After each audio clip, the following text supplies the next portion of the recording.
सभी को नमस्कार। आज की जो अपनी क्लास है वो एनसीईआरटी को लेकर के है, मानव भूगोल के मूल सिद्धांत। अभी जो हालांकि एनसीईआरटी की हमने पहले भी बात की थी कि इसकी वैल्यू की, महत्ता की, तो हमने ये देखा कि चाहे वो स्कूल लेक्चरर का पेपर हो, चाहे असिस्टेंट प्रोफेसर का हो, चाहे नेट का पेपर की बात करें, चाहे एस्टेट के पेपर की बात करें, चाहे एमपी असिस्टेंट प्रोफेसर की बात करें, चाहे अभी जो लैब असिस्टेंट का जस्ट हुआ था, उस सब में अंदर देखें तो आपको एनसीईआरटी के हूबहू बहुत सारे प्रश्न यानी लाइन टू लाइन मिल रहे थे। तो यहाँ अभी जो अपना स्कूल लेक्चरर का जो एग्जाम होने वाला है उसके लिए अपने इसके ऊपर कुछ बात करना चाहेंगे। हालांकि इस एनसीईआरटी में से मैंने पहले कोशिश की थी, जब क्लास के जो नोट्स थे करवाए थे उसमें से अधिकांश बातें उसमें इंक्लूड की गई हैं। आप लोगों ने भी एनसीईआरटी को बहुत अच्छे से पढ़ा होगा। और इस एनसीईआरटी का जो एक पार्ट है जो 12वीं केंद्रीय आपकी है, मानव भूगोल के मूल सिद्धांत, मेरे विचार से पिछले पेपरों का जो एनालिसिस करते हैं उस हिसाब से मुझे ऐसा लगता है कि लगभग आपके 10-12 सवाल इसमें से पूछे जा सकते हैं सीधे सीधे। अब यहाँ पर न तो हम डिटेल के अंदर कुछ ऐसा नहीं पढ़ेंगे कि भी एक एक टॉपिक के ऊपर मैं कोई बात नहीं करूंगा किस टॉपिक में आपको भी ये बातें ये हैं। हम सिर्फ इतना ध्यान रखेंगे कि इस एनसीईआरटी जो आपने पढ़ रखी है या नोट्सों के द्वारा पढ़ी है या फिर आपने सीधे एनसीईआरटी पढ़ी है, उसमें से ये पार्ट कुछ जो अति महत्वपूर्ण है वो हमारे मिस न हो जाएं। हम सिर्फ उस एरिया को देखना चाहेंगे कि ये वो एरिया है जहां से उन्होंने बार बार प्रश्न पूछे हैं। तो कम से कम 2-3 घंटे अगर आप लेकर के एनसीईआरटी को बैठते हो तो उस क्राइटेरिया को आप आराम से आपकी जो पढ़ी हुई चीजें हैं उनको रिकॉल कर लेंगे, यानी वापस से वो सारी की सारी चीजें आपकी पकड़ में आ जाएंगी, वहां से कोई छूटेगी नहीं। तो मेरे विचार से ये हम जो वीडियो बनाएंगे उसके बाद में अगर आप ये देखते हो तो 2-3 घंटे अगर आप इस किताब को देते हो तो अधिकांश जो चीजें हैं वो आपने कर रखी है। फिर भी कोई छोटा मोटा अगर ध्यान रखने वाली चीजें हो तो उनको आप एक बार जरूर देख लें। जैसे ही आप वीडियो देखें, आपके पास में जो एनसीईआरटी की किताब है उस किताब को पास में रखें और फिर उसमें से देख ले कि हाँ ये चीजें तो मुझे आ रही है। फिर आपको कहीं पे डाउट लग रहा हो जिस चीज के ऊपर, उसको आप थोड़ा सा जरूर ध्यान कर लें। इतना सा मकसद है और मेरे विचार से हमें जरूर कुछ न कुछ फायदा होगा, नुकसान नहीं होगा। समय बहुत कम है तो आपको बहुत ज्यादा लंबा समय भी इसके अंदर हम बात नहीं करेंगे। सिलेक्टेड जो एरिया में मेरे हिसाब से उनको बताने का प्रयास करूंगा और उनको आप एक बार जो पढ़ा है उसको वापिस से रिवाइज कर लेना। हर चैप्टर के अंदर कुछ महत्वपूर्ण यानी बिंदु जहां से हमें ध्यान रखने वाली बातें हैं, बाकी आपने पूरी पढ़ी है, क्योंकि अब सारी की सारी हर एक लाइनें आपसे पढ़ी नहीं जाएंगी, लेकिन कुछ क्राइटेरिया हैं जिनको हम देखेंगे। सबसे पहला जो टॉपिक दे रखा है कि मानव भूगोल यानी प्रकृति और विषय क्षेत्र, अगर इसके अंदर अगर आप देखें तो ये 4 चीजें आप तो खास तौर से जरूर याद रखनी है। एक तो ये जो बॉक्स दे रखा है एनसीईआरटी के अंदर, एक तो आप ध्यान रखना जितने भी बॉक्स दिए गए हैं ना उनको आप जरूर एक बार देख करके जाएं। अब यहां पर ये जो 3 परिभाषाएं दे रखी हैं, चाहे वो रेड जेल की है, चाहे सैंपल के, विडाल्डिला, ब्लास की, ये परिभाषाएं बार बार पूछी जा रही हैं। इसका मतलब रेड जेल ने क्या कहा, एलन सैंपल ने क्या कहा, ब्लास ने क्या कहा, उसके ऊपर आप देख लें। निश्चित रूप से पिछले 2-3 पेपरों के अंदर देखते हो तो परिभाषा से संबंधित जो प्रश्न आता है वो जनरली इन 3 परिभाषाओं को इंक्लूड करते हुए आ रहा है। अब यहां आपके सामने जो प्रश्न पैटर्न की भी अगर मैं बात करूं तो जरूरी नहीं है कि आपको वहां पर एक ही परिभाषा दी जाए। आपके सामने 2 स्टेटमेंट दिए जा सकते हैं। 2 स्टेटमेंट का मतलब है कि आपको ये पहली परिभाषा देती कि मानव भूगोल मानव समाज और धरातल के बीच संबंधों का संश्लेषित अध्ययन है, रेड जेल, और नीचे दूसरी एलन चर्चिल सैंपल की अगर बात करेगा कि मानव भूगोल अस्थिर पृथ्वी और क्रियाशील मानव के बीच परिवर्तनशील संबंधों का अध्ययन है। कथन 1 दे दिया, कथन 2 दे दिया, और नीचे आपसे पूछ रहा है केवल 1 ठीक है, केवल 2 ठीक है, 1 व 2 दोनों ठीक है, न 1 ठीक है, न 2 ठीक है। यानी इस प्रकार से एक एक प्रश्न के अंदर 1, 2, 3, 4 कितने ही डाटा डाले जा सकते हैं। तो एक तो यहां इस टॉपिक का यानी इस पैटर्न का यहां पे जो प्रश्न बनता है उस प्रश्न के अकॉर्डिंग आप ये देख लें कि मानव भूगोल की जो परिभाषाएं दे रखी हैं आपने याद कर रखी हैं, एक बार वापस से इनको रिकॉल कर लेना। फिर यहां पे पर्यावरणीय निश्चयवाद क्या है, संभववाद क्या है। नेक्स्ट इसके टॉपिक के अंदर नव निश्चयवाद की अगर बात करते हो, ग्रिफिथ टेलर का है, ये बार बार प्रश्न पूछा जाता है, क्या है आप जानते हो। अब यहां एक ये बॉक्स जो दे रखा है, इस बॉक्स के अंदर ये जो 6 लाइनें दे रखी हैं, 6-7-8 लाइनें, उसमें कल्याणकारी या मानवतावादी किसको कहा है, आमूलवादी या रेडिकल क्या है, व्यवहारवादी विचारधारा क्या है, इनकी लाइनें आएंगी आपके सामने सीधी की सीधी, और आपसे स्टेटमेंट पूछा जाएगा कि ये इससे संबंधित है या नहीं है। तो ये 3 आपको यहां पे। अगला इस टॉपिक के अंदर देखें तो ये बहुत महत्वपूर्ण पार्ट है और बार बार पिछले दोनों तीनों पेपरों के अंदर लगातार यहां से प्रश्न पूछा गया है। ये इसको आप देखें, मानव भूगोल की वृहद अवस्थाएं और प्रणोद जो लिखा है, इस साइड के अंदर आप देखोगे समय अवधि, यहां से इनका कालक्रम पूछा जाता है। कालक्रम का मतलब हो गया कि भाई इनको उपागम जो दे रखे हैं, सबसे पहले कौन सा है, दूसरा कौन सा है, तीसरा कौन सा है, इनको आगे पीछे दे करके आपसे पूछेंगे कालक्रम के अनुसार व्यवस्थित कीजिए। या आरंभिक उपनिवेश से संबंधित क्या था, अन्वेषण और विवरण था इस प्रकार से। उत्तर उपनिवेशवाद युग से संबंधित क्या था, प्रादेशिक विश्लेषण। 1970 के दशक में क्या है, मानवतावादी, आमूलवादी।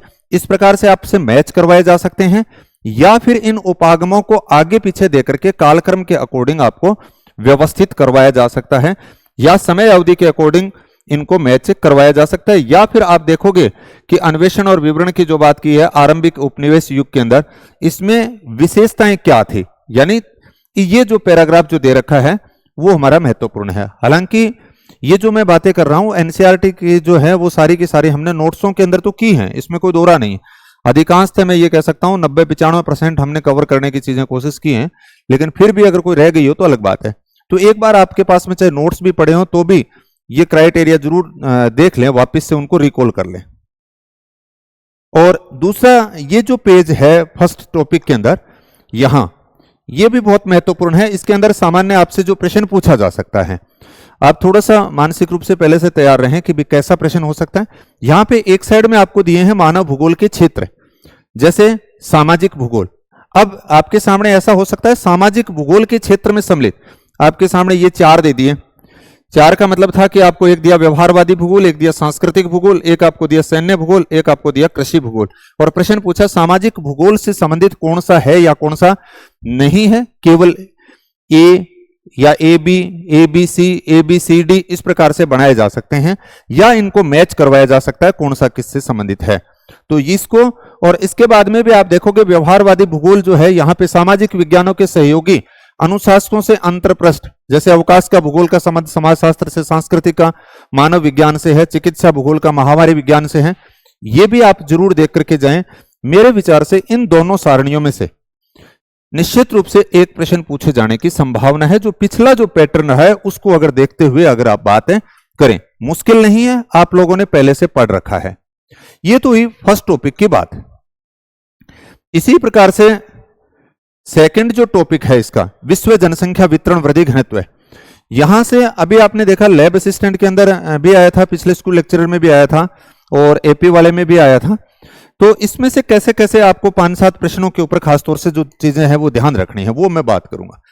एक तो आप ये ध्यान रखें, सबसे पहले जो यहां पर ये इस पैराग्राफ में एक आपको रॉल्फ वाल्डो इमर्सन की जो बात कही गई है, और ये मेरे विचार से पूरा का पूरा हूबहूब एनसीईआरटी के आपके सामने ये लाइनें हो सकती हैं कि स्वर्ण से नहीं वर्ण, केवल स्त्री और पुरुषों से एक राष्ट्र मजबूत और महान बनता है।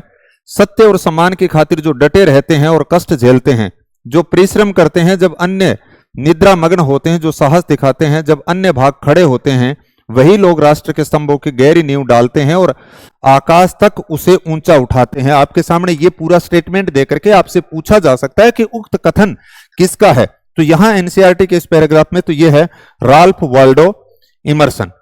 इसी प्रकार से ये जो यहां पे आप देखोगे इसके अंदर जॉर्ज बी क्रेसी वाली ये बहुत बार बात पूछी गई है कि एशिया के अंदर बहुत अधिक स्थानों पर कम लोग और कम स्थानों पर बहुत अधिक लोग रहते हैं।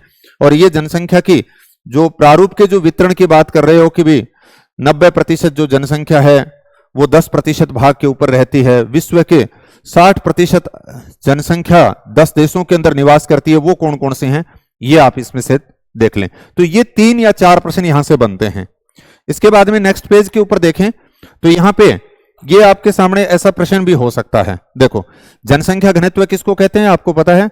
लोगों की संख्या और भूमि के आकार के बीच के अनुपात को समझने के लिए है जनसंख्या घनत्व निकालने का सूत्र पूछा जा सकता है। आपको पॉपुलेशन दी जा सकती है और पूछा जा सकता है, एरिया दिया जा सकता है और सवाल निकलवाया जा सकता है कि उस एरिया की डेंसिटी कितनी है। तो सामान्यतः इसके बेस पे आपका क्वेश्चन हो सकता है। अगली जो मैं बात करूं, ये जो जनसंख्या घनत्व की एक तालिका जो बना रखी है 2018 के अकॉर्डिंग, आपको यहां से भी प्रश्न हो सकता है कि ये देकर के वर्ल्ड पॉपुलेशन 2018 के अनुसार ही पूछा जा सकता है, जरूरी नहीं है आपको 21-22 के डाटा तक ही जाए। एनसीईआरटी में से अगर प्रश्न बनाएगा तो 2018 के अकॉर्डिंग आपसे पूछा जा सकता है एशिया के अंदर कितनी है, यूरोप में कितनी है, या एशिया यूरोप की मिलाकर के पूछी जा सकती है। तो ये जरूर देख लें और इनकी डेंसिटी जो दिखा रखी है वो देख लें।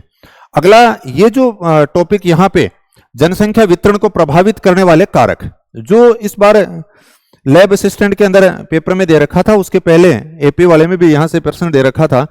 यहां जो सबसे बड़ी जो बात थी कि कथन कारण के प्रश्न बनाए गए थे और उन्होंने क्या किया था, जनसंख्या वितरण को प्रभावित करने वाले कारक कौन सा किससे रिलेटेड, यानी वो कथन उसकी पूर्ति कर रहा है या नहीं कर रहा है, वो उसका रीजन है या नहीं है, ऐसा नहीं दिया। उसने क्या कर लिया, उसने एक स्टेटमेंट यहां से ले लिया, एक स्टेटमेंट यहां से ले लिया। इसका मतलब स्टेटमेंट दोनों ठीक थे लेकिन आपकी व्याख्या नहीं कर पा रहे थे, ऐसा कुछ प्रश्न बनाए थे। तो यहां पर ये जो पैराग्राफ है मेरे विचार से जनसंख्या वितरण को प्रभावित करने वाले जो 4-5 कारक, आपके सामने ऐसा भी प्रश्न हो सकता है, निम्नलिखित में से कौन से भौगोलिक कारक हैं, कौन से आर्थिक कारक हैं, कौन से सांस्कृतिक या सामाजिक कारक हैं, या निम्नलिखित में से कौन से भौगोलिक कारक नहीं हैं। तो आपके सामने ऐसे आ गया जल की उपलब्धता, भू आकृति, जलवायु, और यहां से अगर आप देखोगे ये दे दिया खनिज। इसका मतलब जो खनिज है वो आपका भौगोलिक कारक के अंदर नहीं है, वो आर्थिक कारक के अंदर है। तो ऐसा प्रश्न भी हो सकता है। तो यहां और इनकी जल की उपलब्धता कैसे प्रभावित करती है, भू आकृति कैसे प्रभावित करती है, ये आपने देखा है, इसके अंदर एग्जाम्पल दिया है। ये आया था इस बार जो स्टेटमेंट अभी जो लैब वाले के अंदर था कि नदी घाटियां विश्व के सबसे सघन बसे हुए क्षेत्र हैं। इसी प्रकार से दूसरा उन्होंने कुछ जलवायु का दिया था, ये स्टेटमेंट यहां से दे रखा था शायद कि अच्छी जो जलवायु वाले जो एरिया होते हैं वहां पर अधिक लोग रहते हैं, इस प्रकार से कुछ बात की गई थी। ऐसे मिट्टियों से संबंधित होगा, आर्थिक कारक। और तो ये 5-6 जो कारक हैं, आपने कितनी बड़ी बड़ी सारी चीजें पढ़ रखी होंगी, लेकिन एक बार इसको आप सरसरी नजर से जरूर रिकॉल कर ले। 2-3 घंटे 3 घंटे अगर आपने इसमें लगा दिए इस किताब के अंदर, तो आपकी सारी की सारी बाइंड अप हो जाएगी। फिर उसके बाद में अगले पेज के ऊपर अगर आप देखोगे तो ये 2-3 स्टेटमेंट है, यहां से आपके सामने प्रश्न बन सकता है। जनसंख्या वृद्धि दर क्या है, वृद्धि क्या है, प्राकृतिक वृद्धि दर क्या है, वास्तविक वृद्धि दर क्या है। 4 प्रश्न यहां से बनते हैं, तो इनको भी एक बार जरूर देखें। फिर उसके बाद में एनसीईआरटी के अंदर अगला ये जो पेज है, इस पेज के अंदर यहां से आपके सामने जनसंख्या परिवर्तन के घटक ये आ सकती है। अशोधित जन्म दर क्या है, अशोधित मृत्यु दर क्या है, इनका जो सूत्र दे रखा है वो आपसे सूत्र पूछा जा सकता है। फिर उसके बाद में प्रवास से संबंधित है, क्योंकि जनसंख्या के वितरण को प्रभावित करने वाले जन्म दर और मृत्यु दर के साथ में तीसरा जो महत्वपूर्ण कारक है वो माइग्रेशन है। यहां पर आपको ये देखना है कि माइग्रेशन जो है उसके अंदर सीधा आप्रवास किसको बोलते हैं, उपप्रवास किसको बोलते हैं। फिर ये सवाल अभी आया था इसके अंदर, यहां पर आपके प्रतिकर्ष कारक कौन कौन से हैं और अपकर्ष कारक कौन से हैं। तो आपके सामने जो एग्जाम्पल दे रखे हैं यहां से उठा करके आपको प्रतिकर्ष और अपकर्ष कारक की बातें की जा सकती हैं। अगली जो सारणी इस टॉपिक के अंदर दी गई है ये बहुत महत्वपूर्ण है, जो आप ये देखेंगे, ये देखो इस साइड के अंदर ये आपसे पूछा जा सकता है कि 1850 के अंदर जैसे जनसंख्या आप देख रहे हो 1830 के अंदर 1 अरब थी, 1 अरब से 2 अरब होने के अंदर कितना समय लगा, तो आपके सामने 100 वर्ष का दिखा रखा है। 1930 से 1960 के बीच में 30 वर्ष का। यहां ये आप देखिए, ये जो डायग्राम दिया है इसको लैंग्वेज के तौर पे दिया जा सकता है, इसको आगे वापस दे रखा है। ये देखो यहां पे पीछे कहां रह गया, हाँ यहां कुछ स्टेटमेंट यहां इन्होंने लिखे हैं। ये देखो कि ईसा की पहली शताब्दी में जनसंख्या 30 करोड़ थी और 1750 के आसे आते औद्योगिक क्रांति के समय 55 करोड़ हो गई। तो ऐसे जो स्टेटमेंट है वो दिए जा सकते हैं। ये जो डायग्राम है ना नीचे जो दिया गया है, ये देखो कि यहां पे आप देखोगे कि वर्तमान से 12,000 ईसा पूर्व कितनी थी, ईसा के समय कितनी थी, 1600 में कितनी थी, 1700 में कितनी है, 1800 में कितनी है, 1900 में कितनी है और 2000 तक कितनी है विश्व की जनसंख्या अरब संख्या के अंदर। ये यहां से इस पैराग्राफ को खास तौर से देख लेना है, या तो ऊपर वाले में से आ जाएगा, नहीं तो इसमें से जो स्टेटमेंट है 3 या 4 स्टेटमेंट आपके सामने दे करके फिर वही पैटर्न रहेगा कि केवल ए ठीक है, बी ठीक है, ए बी सी ठीक है, ए बी सी डी ठीक है। फिर उसके बाद में यानी ये डाटा एग्जैक्ट आपके सामने यहां पे जैसे 55 करोड़ दे रखा है ना, जैसे इस प्रकार से गलती करवा सकते हैं कि 1750 के आसपास औद्योगिक क्रांति का उदय हुआ, ये आपके सामने लिखा जा सकता है। 1750 के आसपास औद्योगिक क्रांति के समय विश्व की जनसंख्या 75 करोड़ थी। अब हम 55-75 वाला जो डाटा था उसके अंदर कंफ्यूज हो गए। या आपके सामने दिया कि 1750 की जगह दे दिया 1850 के अंदर विश्व की जनसंख्या 55 करोड़ थी, अब आपसे डाटा गलत करवा दिया। तो ये थोड़ी सी ध्यान रखनी है। यहां पे ये दिया ईसा की पहली शताब्दी के समय जनसंख्या 30 करोड़ थी, समझ गए ना। कई बार डिजिट बदल देते हैं, आप ध्यान रखना। उसने करोड़ की जगह अरब लिख दिया। अब आपने तो सारा दिखा, टिक मार्क भी कर रहे हो कि ईसा की पहली शताब्दी में जनसंख्या 30 थी, अब 30 के आगे नहीं पड़ा, वो करोड़ थी, अरब थी, खरब थी, कुछ नहीं पड़ा। तो इसका मतलब जो स्टेटमेंट के अंदर जो शब्द लिखा है प्रश्न करते समय उसके ऊपर भी खास तौर से ध्यान रखें, क्योंकि पढ़ने के साथ साथ में पेपर को ठीक से पढ़ना भी हमारे लिए जरूरी है। कई बार करड़ी मेहनत नहीं काम को नहीं, आप वहां पे कहते हो कि भी हमें तो दिखा ही नहीं सर, तो उतावला भी नहीं होना है, जो आपके चीजें आ रही हैं उसको देख के चलना है। फिर उसके बाद में ये जनसंख्या वृद्धि दर की एक सारणी बता रखी है, कब कब कहां पे कितनी ग्रोथ रही 1990, 95 और 2015 14-15 के अंदर जो अनुमानित है एक तरह से। तो ये एनसीईआरटी वाली यहां पर भी थोड़ी सी आप देख लें।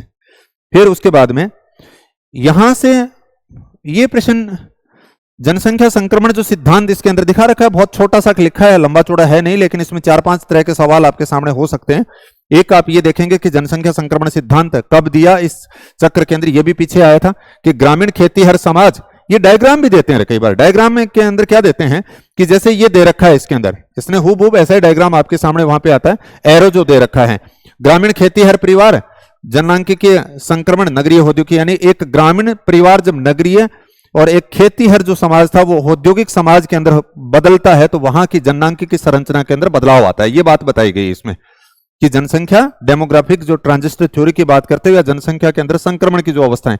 अब इस एरो को इधर दे दिया, इस एरो को वापस नगरीय औद्योगिक से ग्रामीण खेती हर की तरफ दे दिया, या दोनों एरो एक साथ में बना दिए और आपसे पूछ रहा है कि निम्नलिखित में से कौन सा सही है। तो ये एरो का मतलब है कि गांव से नगर की तरफ, खेत से औद्योगिक की तरफ। तो कई बार इस तीर को आपको ध्यान कर लेना है कि ये बात ठीक है क्या। फिर नीचे ये जो दिया है देखो, अवस्थाएं यहां से बार बार प्रश्न पूछे जाते हैं, प्रथम, सेकंड और थर्ड, क्योंकि शुरुआत की मूल जो अवस्थाएं वो 3 बताई गई हैं। तो पहले में कौन सा है, दूसरे में कौन सा है, तीसरे में कौन सा है। या आपके सामने ऐसा भी होगा कि पहले की विशेषता क्या है, दूसरे की विशेषता क्या है और इस तीसरे की विशेषता क्या है, जन्म दर कैसी रही है, मृत्यु दर कितने प्रकार रहा है, या जनसंख्या विस्फोट का काल कौन सा रहा है, किसके अंदर कौन से राष्ट्र काउंट कर रखे हैं। तो यहां से एक प्रश्न लगभग बनने की संभावना रहती है। और ये 5-7 लाइनें जो हैं इनको हूबहू आपकी यही लैंग्वेज यही उठाते हैं। जैसे प्रथम अवस्था में उच्च प्रजननशीलता व उच्च मृत्यता होती है, तो यहां पे उच्च प्रजननशीलता और यहां पे उच्च मृत्यता लिखे, यहां पे निम्न मृत्यता शब्द कर दिया तो फिर गलत हो गया। इसी प्रकार से दूसरी अवस्था की बात कर रहे हैं, इसी प्रकार से तीसरी अवस्था की बात करें, कौन से राष्ट्र इसके अंदर है वो इस डायग्राम के अंदर जो दिए गए हैं चित्र उसना आप जरूर देख लें। तो ये फिर थोड़ा सा इसमें माल्थस के संबंध में 2-3 बातें यहां पे इसने दे रखी हैं, तो वो तो बाकी तो अलग से सिद्धांत जो लगता है वहां से भी प्रश्न पूछा जा सकता है, लेकिन एनसीईआरटी में से अगर सवाल बनेगा तो यहां इसी में से रहेगा। फिर उसके बाद में नेक्स्ट जो टॉपिक हम बात करेंगे मानव विकास। मानव विकास में से संबंधित नए जो डाटा हैं वो तो पूछे जा रहे हैं। अब इसमें ये ध्यान रखना रहे, मानव विकास के अंदर ये देखो,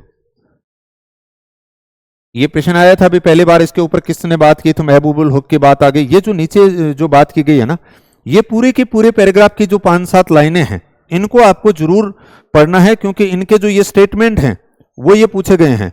आज जो वस्तुएं उन्हें देखते हैं और पूछते हैं, ये सारी की सारी जो यानी एक तरह से इनकी जो बातें यहाँ पे लिखी हैं, महबूबुल हक 1990 के अंदर किस प्रकार से क्या क्या कहा। और ये भी पूछा गया कि पुरस्कार विजेता अमर्त्य सेन विकास का मुख्य ध्येय क्या है, स्वतंत्रता में वृद्धि के रूप में देखा। और रुचिकर यह है कि स्वतंत्रता में वृद्धि भी विकास लाने वाला सर्वाधिक प्रभावशाली माध्यम है। यानी यहां से ये लाइनें किसके द्वारा कही गई हैं, हूबहू लाइन उठा करके आपके सामने। तो ये एक पार्ट तो इसमें से ये देखना है। दूसरा भी आपने देखा कि यहां से ये मानव विकास के जो 4 स्तंभ बता रखे हैं, आपसे पूछा जा सकता है कि कौन कौन से स्तंभ हैं। समता, सतत पोषणीयता, उत्पादकता और सशक्तिकरण। समता क्या है, इनकी डेफिनेशन पूछी जा सकती है, सुमेलित करवाए जा सकते हैं। ये समता के सामने समता की बात करेगा, सतत पोषणीयता, उत्पादकता, इनको मैच करवाया जा सकता है, या कौन कौन से सत्य हैं या कौन से असत्य हैं ये बात की जा सकती है। फिर आप नेक्स्ट जो इसके अंदर देखेंगे,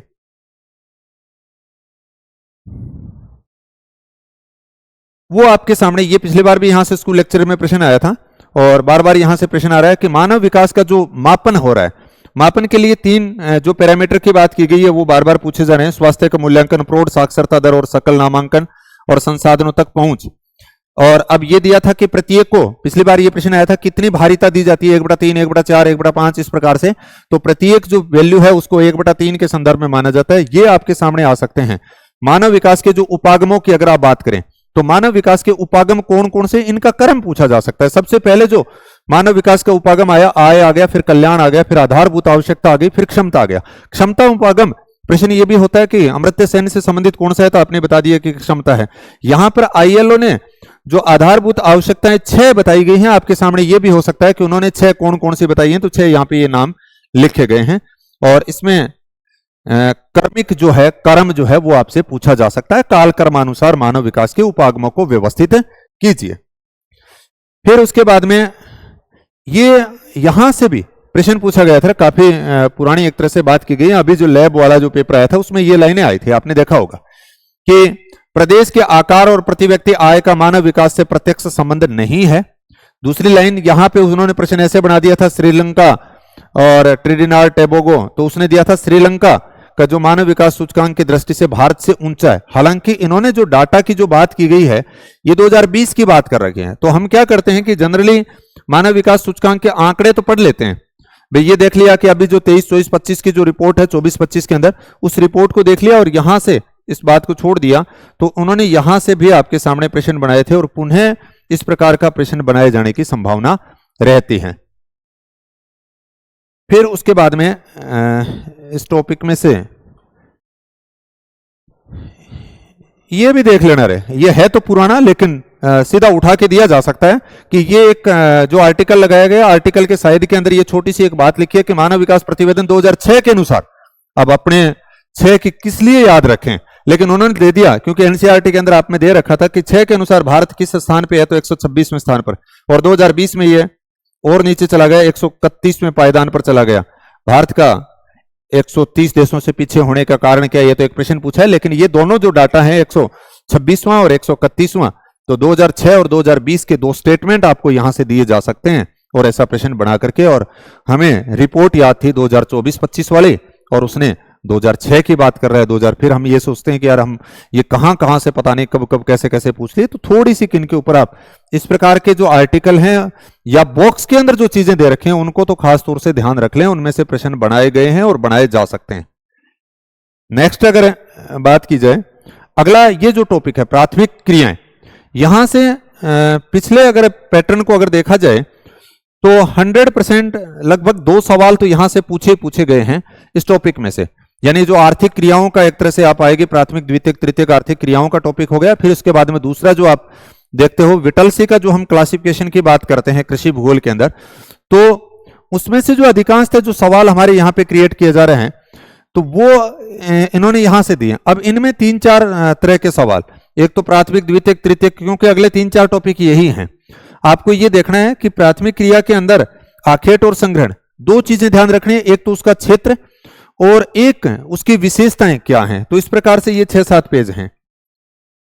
अब ये जरूर ध्यान रखना कि ये जो आपको जैसे ये दिया और आपके सामने ऐसा भी आ सकता है, पूरा का पूरा डायग्राम दिया जा सकता है। यहां इस टॉपिक के अंदर 6-7 डायग्राम है, उनको आप देखें क्योंकि पिछला लैब वाला जो पेपर था उसमें 10 से 15 के आसपास मानचित्र भी वो थे जो डायग्राम के अंदर जो आपके चित्र जो दे रखे थे उनको व्यवस्थित करवा रखा था। आपके सामने ऐसा हो सकता है कि ये जो एरिया है ये दिया और ये किसको दिखा रहा है भाई, ये आखेट संग्रहण का क्षेत्र है, चलवासी पशुचारण का है, या विस्तृत अनाज कृषि का है, डेयरी कृषि का है। तो ऐसा यहां अगर आप देखते हो तो नीचे प्रत्येक के अंदर आप देखोगे निर्वाहन संग्रहण के क्षेत्र दिखा रखे हैं, ये जो 4 महत्वपूर्ण दिखा रखे हैं इनके नाम भी लिखे हैं। और ये यहां पे ऊपर आपको दे दिया कि भोजन संग्रहण 2 भागों में, यानी कौन कौन से एरिया हैं, उत्तरी कनाडा, यूरेशिया, दक्षिणी चिली आते हैं, और निम्न अक्षांशों के क्षेत्र अमेजन बेसिन, उष्ण कटिबंधीय अफ्रीका और ऑस्ट्रेलिया, दक्षिणी पूर्वी एशिया। एक ध्यान रखना रे, यहां से भी आपके सामने उल्टा पुल्टा किया जा सकता है। उल्टा पुल्टा का मतलब क्या कर दिया, कई बार हम पढ़ते नहीं है कि उच्च अक्षांशों के क्षेत्र जिसमें उत्तरी कनाडा, उत्तरी यूरेशिया, दक्षिणी चिली और उसके साथ साथ में उसने दे दिया अमेजन बेसिन, तो अब इसका मतलब पूरे स्टेटमेंट को गड़बड़ कर दिया। तो इसलिए जो इन्होंने शब्द दिए हैं कि उच्च अक्षांश और है तो भोजन संग्रहण का क्षेत्र तो ये भी है, अमेजन बेसिन भी है, उष्णकटिबंधीय अफ्रीका भी है, लेकिन ये उच्च अक्षांशों के क्षेत्र नहीं है, ये किसके हैं, निम्न अक्षांशों के। ये आपके सामने ऐसे दोनों स्टेटमेंट यहां से दिए जा सकते हैं और दिए भी गए हैं पहले, और फिर आपसे पूछेगा कौन सा ठीक है या कौन सा गलत है।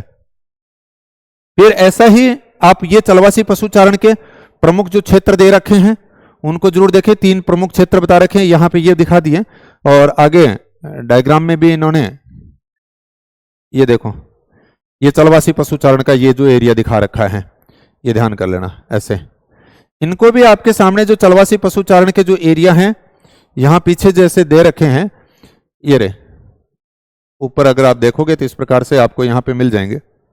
चलवासी पशुचारण के 3 प्रमुख क्षेत्र हैं, कौन कौन से, उत्तरी अफ्रीका से अटलांटिक तक, इस प्रकार से मंगोलिया से चीन, एशिया से टुंड्रा प्रदेश तक, और तीसरा क्षेत्र दक्षिणी गोलार्ध में पश्चिमी अफ्रीका का मेडागास्कर। तो और ये यहां से एक एक लाइन में से प्रश्न आपके सामने बन रहे हैं। एक एक लाइन में से प्रश्न का मतलब है कि आपको चलवासी पशुचारण में से यहां एक लाइन यहां से उठा ली, एक यहां से उठा ली, एक यहां से उठा ली, और आपसे ये पूछेगा इससे संबंधित कितने कथन ठीक हैं। आपके सामने ये भी हो सकता है कितने कथन ठीक हैं, 1 2 3 4, तो आप ये बताओगे 3 ठीक हैं, 2 ठीक हैं, या ए बी सी वाला। तो ये सारे के सारे जो इतने जो दे रखे हैं डायग्राम उसमें जरूर देखें। और ये वाणिज्य पशुपालन के यानी प्रत्येक के क्षेत्रों को आप जरूर ध्यान रखें और उसकी विशेषता को, यानी 2 प्रकार के प्रश्न यहां से बनेंगे, एक क्षेत्र और एक विशेषता। ये डायग्राम यहां पर जो आपको दे रखे हैं हूबहू डायग्राम दिया जा सकता है ऐसा, ये उठाया और ये आपको इस प्रकार से डार्क दे देगा पेपर के अंदर, और आपसे ऐसे पूछ लेगा कि ये किसको दिखा रहा है, वाणिज्यिक पशुपालन का है, चलवासी पशुचारण का है, आखेट संग्रहण का है, बागाती कृषि का है, तो किसको संदर्भित कर रहा है। ये आदिकालीन निर्वाह कृषि के क्षेत्र दिखा रखे हैं। हालांकि आपने सारी चीजें मेरे विचार से पहले से पढ़ रखी हैं, लेकिन फिर भी एक बार इन डायग्राम को जरूर देख लेना। ये गहन निर्वाह कृषि की जो बात की गई है, ये गहन निर्वाह कृषि के अंदर आप देखोगे यहां पर ये गहन निर्वाह कृषि के क्षेत्र ये दिखा रखे हैं। इसमें चावल रहित गहन कृषि और चावल प्रधान गहन कृषि की क्या विशेषताएं वो अलग अलग आपसे पूछी जा सकती हैं। फिर ये अगला जो डायग्राम दिया गया है आप देखोगे, विस्तृत वाणिज्य अनाज कृषि की बात की गई है। रोपण कृषि की कौन कौन सी विशेषताएं हैं उनके संदर्भ में आ सकती है। विशेषताएं और क्षेत्र 2 ही बातें की गई है। ये विस्तृत अनाज उत्पादन कृषि के क्षेत्र दिखा दिए इस डायग्राम के अंदर, यहां ऐसे ऐसे देखोगे तो आप। फिर मिश्रित कृषि की विशेषताएं कौन सी हैं, 5-6, इसमें ज्यादा लंबी चौड़ी बातें हैं ही नहीं। डेयरी कृषि है तो डेयरी कृषि की वही 4-5 विशेषताएं, आपको अधिकांश विशेषताएं याद हैं, और फिर भी कोई विशेषता नहीं ध्यान है तो एक बार जरूर देख लेना। ये आपका मिश्रित कृषि के क्षेत्र दिखा रखे हैं। फिर ये बार बार यहां से प्रश्न पूछा जा सकता है, भूमध्य सागरीय कृषि जो है वो कहां कहां पे की जाती है, किस एरिया के अंदर की जाती है और उसकी विशेषताएं क्या हैं। तो ये इस टॉपिक में से मेरे विचार से यहां से आपके लिए 2 प्रश्न सीधे सीधे इसी में से एनसीईआरटी में से बन जाएंगे। फिर ये खनन की विधियों के अंदर आप देख लें कि धरातलीय खनन विधि किसको बोलते हैं या भूमिगत खनन विधि किसको बोलते हैं। फिर द्वितीय क्रियाकलाप, द्वितीय सेकंड जो अगला जो टॉपिक है, छठा जो टॉपिक दे रखा है, द्वितीय क्रियाकलाप में विनिर्माण से संबंधित, ये जरूर ध्यान रखना रहे। बड़े आधुनिक बड़े पैमाने पर होने वाले विनिर्माण की विशेषताएं कौन कौन सी हैं, इन विशेषताओं से संबंधित इस बार भी लैब वाले में पेपर आया था, और मेरे विचार से आप लोगों के लिए भी यहां से, क्योंकि अब बाद में पेपर बनेगा तो प्रश्न बढ़ने की संभावना है। कौन कौन सी विशेषताएं हैं आप ये देखें, क्योंकि यहां से बना रखा था, जैसे संगठनात्मक ढांचा और स्त्रीकरण से संबंधित क्या है, यंत्रीकरण में क्या है, ये सारे आ जाएंगे। प्रौद्योगिकी नवाचार बाजार तक अभिगम्यता, अधिकांश चीजें आपको आ रही हैं, कतई को तनाव लेने वाली बात है नहीं, लेकिन कुछ चीजें एक बार जरूर देख लें। फिर ये स्वच्छंद उद्योग का एक बॉक्स बना करके यहां पर आप देखोगे छोटी छोटी जो मैंने 1 2 3 4 5 6 7 करके यानी लाइनें लगा रखी हैं, 7 सारी लाइनें, 7 ही विशेषताएं, ये सातों की सातों पूछी गई हैं अलग अलग पेपरों के अंदर।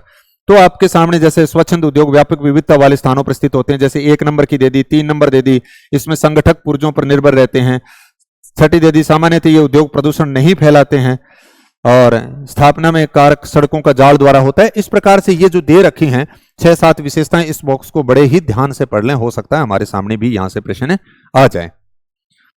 अगले जो उद्योगों का एक तरह से क्लासिफिकेशन दे रखा है, आकार के आधार पर, कच्चे माल उत्पाद के आधार पर, स्वामित्व, तो इसको भी आप एक बार टेबल को जो है वो देख लें कि कई बार आपके सामने ऐसा हो सकता है निम्नलिखित में से खनिज आधारित उद्योग कौन से हैं, कृषि आधारित उद्योग कौन से हैं, तो यहां से भी आपके सामने प्रश्न हो सकता है। फिर उसके बाद में नेक्स्ट इसके अंदर आप ये देखें, कच्चे माल आधारित जो अभी हम बात करके आए थे, और कृषि खनिज ये तो सारे कर लिए, वहीं से आएंगे एक तरह से। स्वामित्व के आधार पर उद्योगों की, हाँ ये जरूर देख ले रहे थोड़ा सा एक पेज।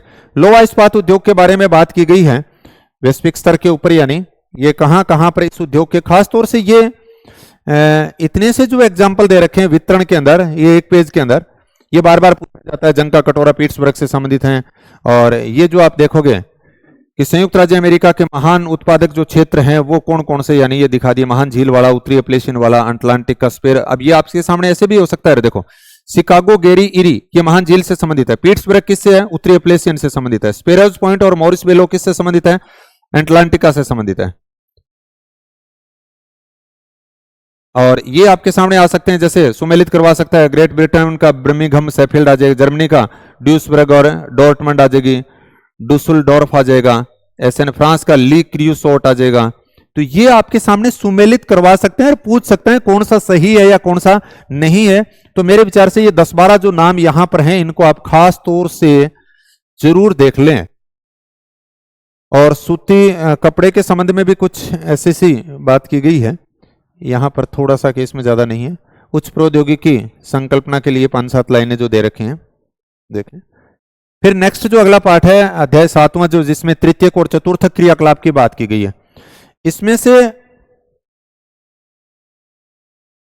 आप देखोगे ये एक डायग्राम दे रखा है, परिवहन की बात तृतीय क्रियाकलाप के अंदर दे रखे हैं, चतुर्थ क्रियाकलाप के अंदर कौन कौन से हैं, सूचना आधारित कौन से हैं, अनुसंधान, ये सारे बता दिए, और पंचम क्रियाकलाप की। यहां से आपका सीधा ही प्रश्न बन जाता है इस डायग्राम से ही, तो इसलिए इसको एक बार देख लें, बहुत ही आसान सा है।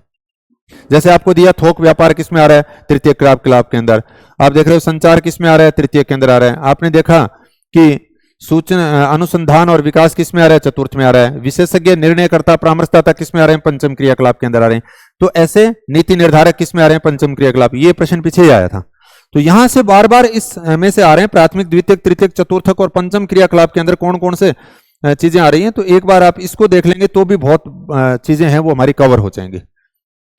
फिर उसके बाद में नेक्स्ट जो इसमें महत्वपूर्ण जो बात अगर करेंगे, आप ये जरूर देख के जाएं, यहां से मेरे विचार से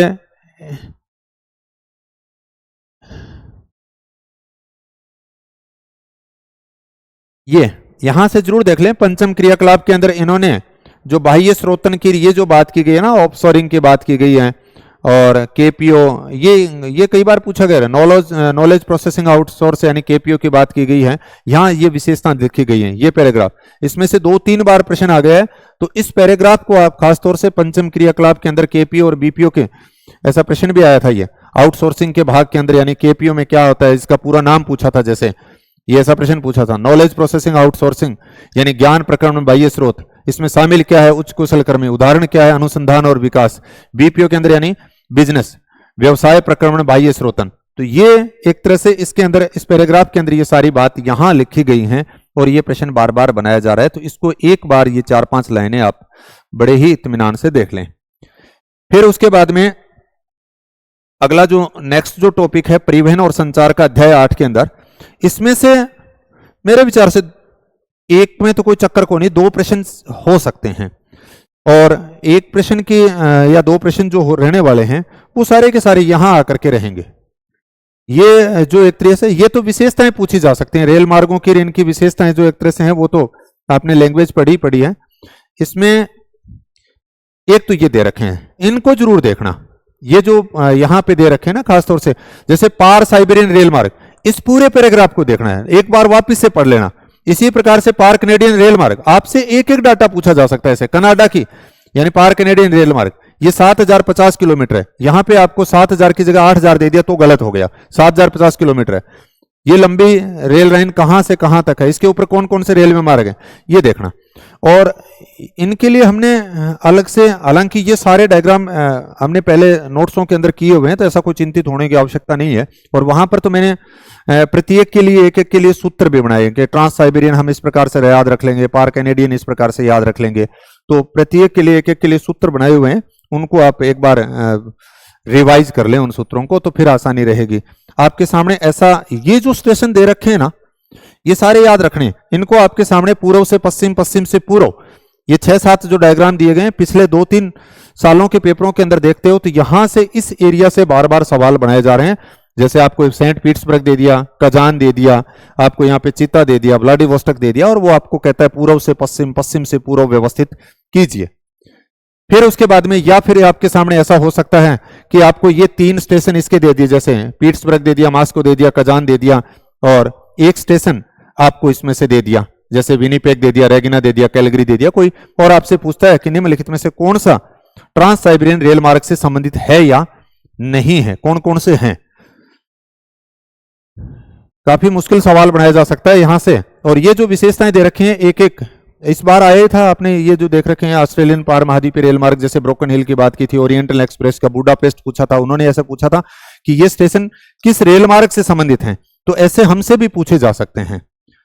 तो ये 4-5 जो यहाँ पे ये दिखा रखे हैं। फिर जल परिवहन का जो पार्ट इन्होंने दिया है उसको भी देखें, ऑस्ट्रेलियन पार महाद्वीपीय रेल मार्ग का भी यहां से पूर्व से पश्चिम ये स्थान जरूर देखें, एक एक ने देख लियो रे गौर चित्रों। और फिर उसके बाद में समुद्री मार्गों के ऊपर ये वाला, ये जो प्रश्न है इस बार आया था, आपसे पूछा था इनको उत्तर से दक्षिण क्रम से व्यवस्थित कीजिए। जैसे यहां पे ऐसे हांगकांग से वैंकूवर की बात की, संघाई से होनोलुलु की बात की, सिंगापुर से इस प्रकार से पनामा की बात कर ली आपके।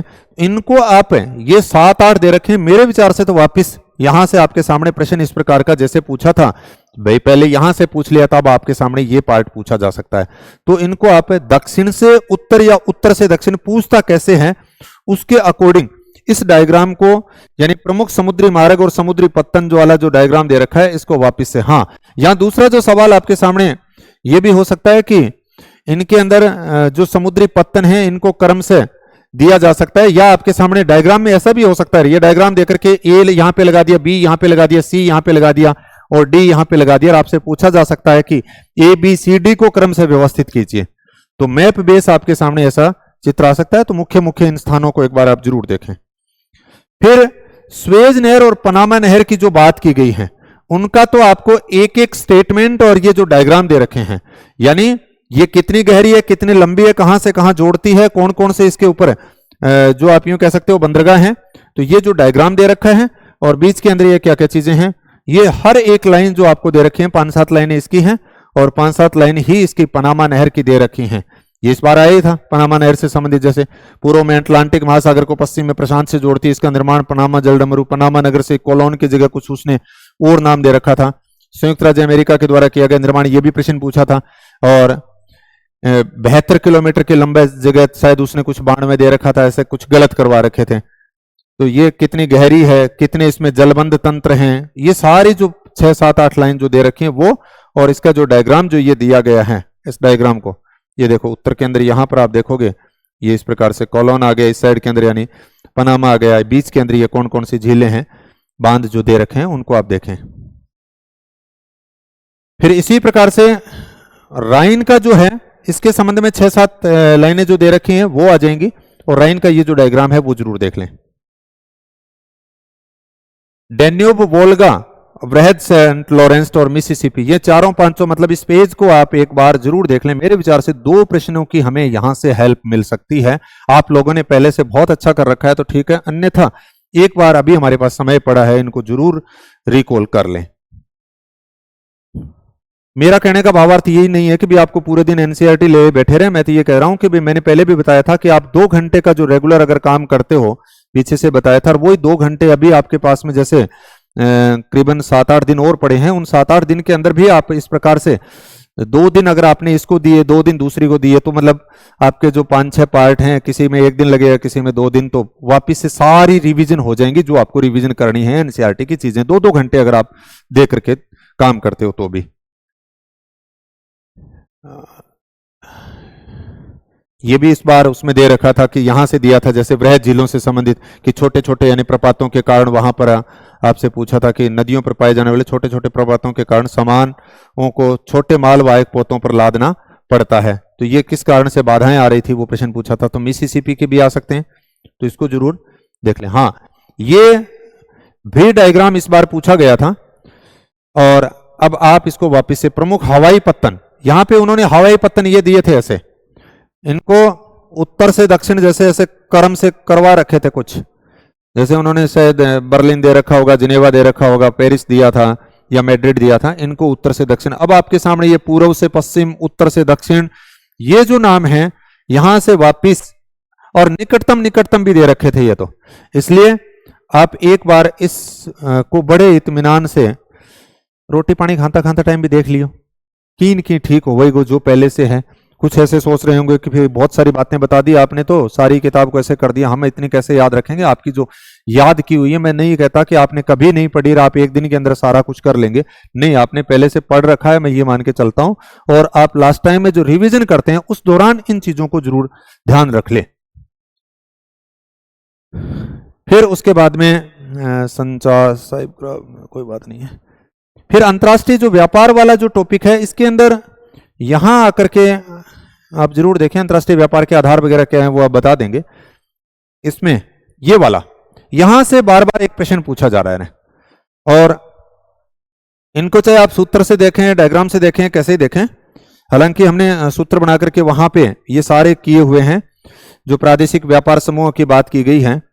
तो इससे संबंधित आपके सामने ये बार बार प्रादेशिक व्यापार समूह, जैसे आसियान आ गया, मुख्यालय कहाँ पे है, इसके सदस्य राष्ट्र कौन से हैं, इसकी उत्पत्ति कब हुई, कौन सी वस्तुओं का यहाँ पे मुख्य किया जाता है, और सहयोग के अन्य क्षेत्र कौन से हैं। ये जो एक चार्ट जो बना रखा है इसको देखें। इनको भी कालक्रम के अकॉर्डिंग आपसे पूछा जा सकता है कि इनमें पहले कौन सा गठित हुआ, बाद में कौन सा गठित हुआ, ये सन के अकॉर्डिंग बात की जा सकती है। आपके सामने ऐसा हो सकता है कि आसियाना के अंदर कौन सा देश है या कौन सा नहीं है, इनके हेडक्वार्टर को सुमेलित करवाया जा सकता है।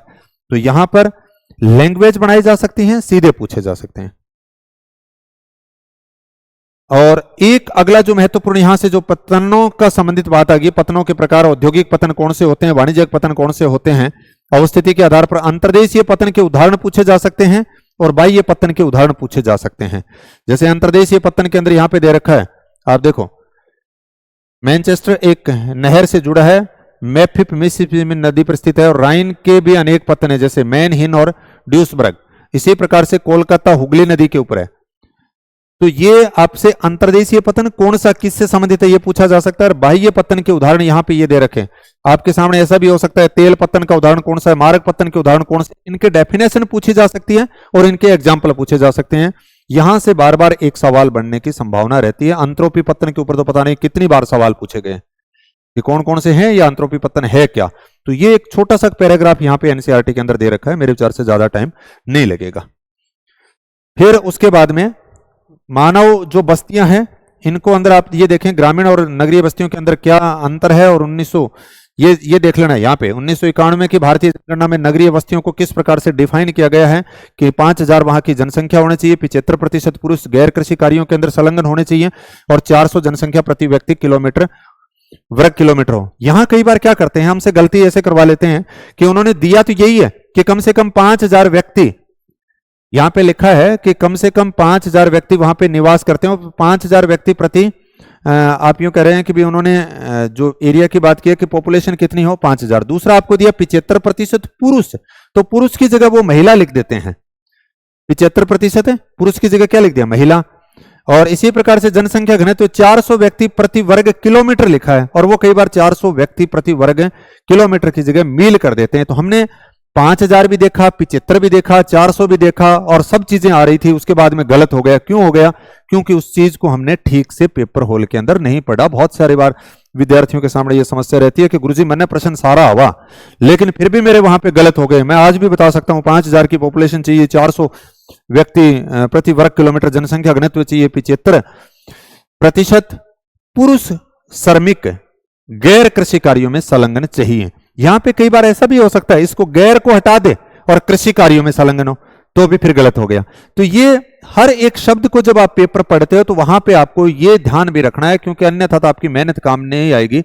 और एनसीईआरटी के जैसे डेप्थ में सवाल बनाए जा रहे हैं ना, जैसे इनके नीट वालों के इनके जो प्रश्न बनाए जाते हैं उसी पैटर्न के अकॉर्डिंग अब पिछले 2-3 पेपरों के अंदर मैंने देखा है कि वो वहां पर एक तरह से लाइन टू लाइन एनसीईआरटी के प्रश्न बनते हैं और ऐसी छोटी छोटी गलतियां करवाई जा रही हैं, वैसे ही गलतियां हमारे यहां से भी करवाने का प्रयास किया जा रहा है, तो थोड़ा सा आप ध्यान रखें। फिर उसके बाद में ये आपसे विशेषता पूछी जा सकती है, संहत बस्ती क्या होती है, प्रकीर्णन बस्तियां क्या होती हैं, या संहत बस्तियां किस एरिया में पाई जाती हैं, प्रकीर्णन बस्तियां किस एरिया में पाई जाती हैं। फिर ये जरूर देख के जाएं यहाँ पर कि बस्तियों को प्रभावित करने वाले कारक कौन कौन से हैं। यहां से आपके कथन कारण के प्रश्न बनाए जा सकते हैं, ध्यान कर लेना। ये जो 5-6 ग्रामीण बस्ती, ये है ना बस्तियों को प्रभावित करने वाले कारक, आपको 2 स्टेटमेंट, एक भूमि में से दे दे गए, गृह निर्माण सामग्री में, एक सुरक्षा में, एक नियोजित बस्तियों में आपसे पूछा जा सकता है ये इसका कथन है, कारण है, दोनों केवल ठीक है या उसकी व्याख्या कर रहा है या नहीं कर रहा है। तो जैसे हमने जनसंख्या वितरण को प्रभावित करने वाले कारकों के अंदर कथन कारण का प्रश्न बनाया था, वैसा यहां से भी बन सकता है। और इस बार ये इन्होंने जैसे मानव बस्तियों वाला, अधिवास वाला नया टॉपिक जोड़ रखा है, तो निश्चित रूप से यहां से मेरे विचार से प्रश्न बनने की पूरी पूरी संभावना भी है। फिर ये भी देखना कि यहां पर बस्तियों के आकार की जो बात की गई है, टी आकार किसको बोलते हैं, रेखिक किसको बोलते हैं, प्रति वृत्ताकार किसको कहेंगे, तारे के आकार को किसको कहेंगे, इनका कोई एग्जाम्पल दे रखा है तो एग्जाम्पल को या उनके डेफिनेशन को। और फिर ये जो नगरीय जनसंख्या की जो अलग अलग देशों के अंदर अलग अलग, जैसे भारत के अंदर 5000 की जरूरत होती है नगर की सीमा, यहां से भी प्रश्न बनाया जनसंख्या का आकार। कोलंबिया में 1500, अर्जेंटीना और पुर्तगाल में 2000, संयुक्त राज्य अमेरिका में वह थाईलैंड में 2500, भारत में 5000, जापान में 30,000 व्यक्ति हैं, जो एक तरह से जनसंख्या का पैरामीटर ले रखा है। भारत में तो जनसंख्या के साथ साथ में जनसंख्या घनत्व की भी बातें की गई है, अलग अलग राष्ट्रों के अंदर जनसंख्या घनत्व भी अलग अलग बताया गया, तो ये भी पूछा जा सकता है। फिर ये व्यवसायिक संरचना का मापदंड भी अलग अलग जगह पे अलग अलग है।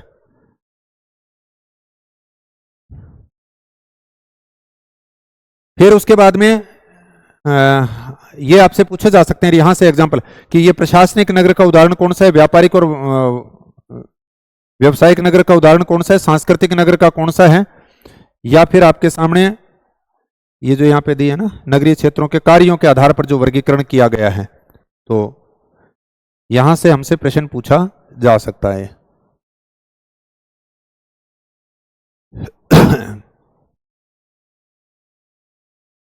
ये एक प्रश्न सीधा सा बार बार यहां से बनता है, अदीस अबाब से संबंधित आपके सामने वही 3-4 स्टेटमेंट दिए जा सकते हैं। इथोपिया की राजधानी का नगर है और इसको एक नवीन पुष्प की भांति यानी डेवलप किया गया है।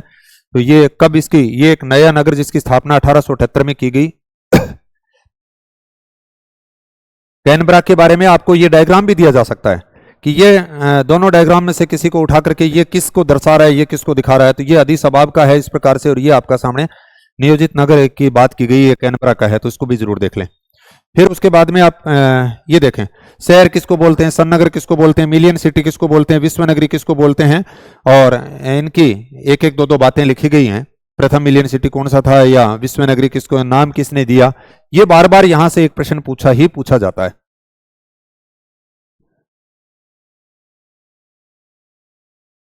तो इस प्रकार से मेरे विचार से ये अगर हम 2-3 घंटे लगा करके अगर काम करते हैं तो 10-12 प्रश्न यहां से एनसीईआरटी में से हूबहू हमारे सामने रहने वाले हैं।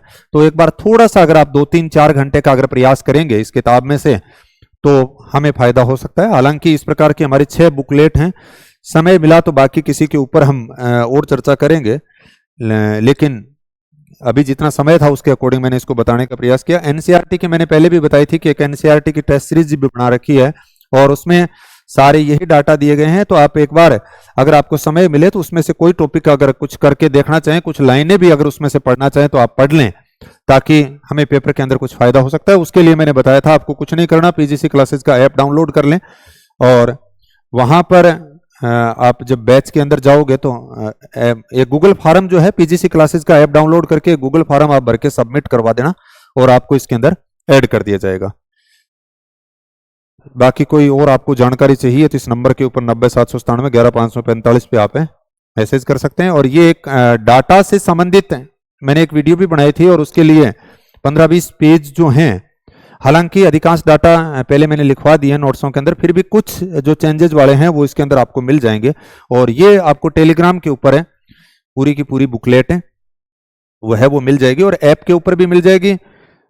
और ऐप के अंदर जो जहां पे फ्री स्टडी मटेरियल लिखा हुआ है वहां पे आपको मिल जाएगी, और पीजीसी क्लासेस का जो ऐप है उसके ऊपर, तो वहां भी आप इसको देख लें। और मेरे विचार से भाई मैं ये नहीं कहता कि घंटे भर के अंदर हमने इसको पढ़ने का प्रयास किया, लेकिन घंटे भर के अंदर मेरे विचार से हमने उन चीजों को ध्यान रखने की एक तरह से आप कोशिश करना, जो जिस क्राइटेरिया की मैं बात कर रहा हूं, प्रश्नों के स्वरूप को वहां पे आप ध्यान रखना, तो निश्चित रूप से हमें कुछ न कुछ मेरे विचार से फायदा होगा। हालांकि ये समय बहुत महत्वपूर्ण होता है, जिसके अंदर हम ज्यादा समय तक फोन वगैरह और उससे जुड़े रहना भी ठीक नहीं रहता है।